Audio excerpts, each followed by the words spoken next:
اسلامی قانون فوجداری کا مطلب criminal law, criminal legislation, Islamic concept of criminal law.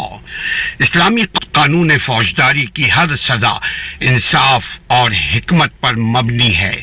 اسلامی فوجداری قوانین مصالح عامہ، دفاع، فساد سے بچاؤ اور رحمت عام کی بنیادی اصول کو سامنے رکھ کر وضع کیے گئے ہیں۔ اسلامی فوجداری قوانین کے تحت ایک مجرم کو سزا دینا پورے معاشرے پر رحم کرنا ہے، کیونکہ جو معاشرے پہ رحم کا مطلب اگر آپ معلوم ہو جائے آپ کو کہ اس جرم کی یہ سزا ہے تو وہ بندہ وہ جرم کرنے سے باز رہے گا۔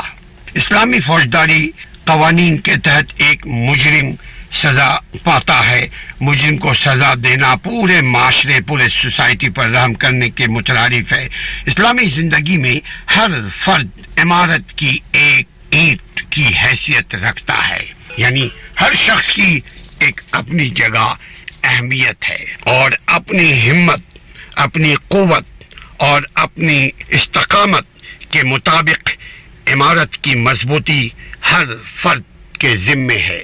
یہ جو لوگ کہتے ہیں میرا کیا کردار، ہر ایک کا کردار اسلام میں معاشرے کی فلاح بہبود میں اس کا کردار ہے، یعنی بہتر اچھا کام یا برے کام میں حصے دار ایک عام آدمی بھی ہو سکتا ہے اور حکومت بھی ہوتی ہے، نظام بھی ہے اور نظام سے چلنے والے ادارے بھی ہیں اور عام عوام بھی ہیں، عام عوام بھی ہیں اور اسمبلیاں بھی ہیں، خاص بھی ہیں، عام بھی ہیں۔ لہذا ہر آدمی پر لازم ہے اپنے حصے کا کام کرے، تبھی ملک اور معاشرے میں امن قائم ہو سکتا ہے۔ ہر انسان اپنے حصے کا کام کرے تبھی اس کی زندگی میں امن، سکون، فلاح قائم ہو سکتی ہے۔